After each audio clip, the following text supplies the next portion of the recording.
napag-isipan din natin yan, no, sa ating pagre-review sa mga existing na batas natin ngayon. Ang ginawa ko is Housing for All Act. Housing for All Act. Meron tayong existing law nito, meron na tayong batas, yung Republic Act number 7279 o tinatawag na Urban Development and Housing Act.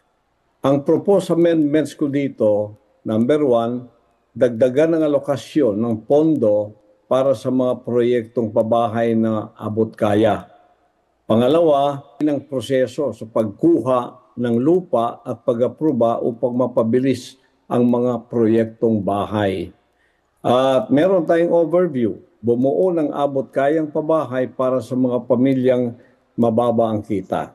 Yung socialized housing natin, kailangan mas maganda pa riyan na ang presyo ay kasing baba rin.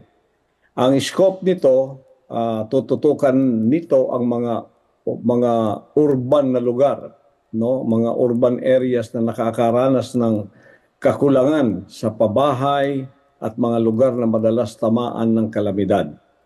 At pangalawa, magbigay access sa mga pangunahing serbisyo tulad ng tubig at kuryente, pati na rin ang mga oportunidad para sa trabaho. Bigyan sila ng kaukulang livelihood. Then, ang implementation nito is meron naman tayong existing na PPPs, no? Yung public-private partnerships. So, ikayatin ang mga pribadong sektor na mag-invest sa housing projects.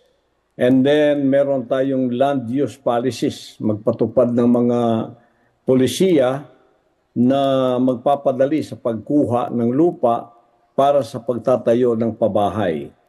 And then, may monitoring progress din tayo, regular na suriin ng kalidad at accessibility ng mga housing project.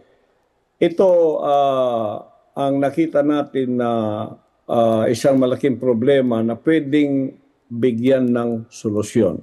At ito yung aking mga panukalang gagawin kung ako ay may luklok bilang isang senador.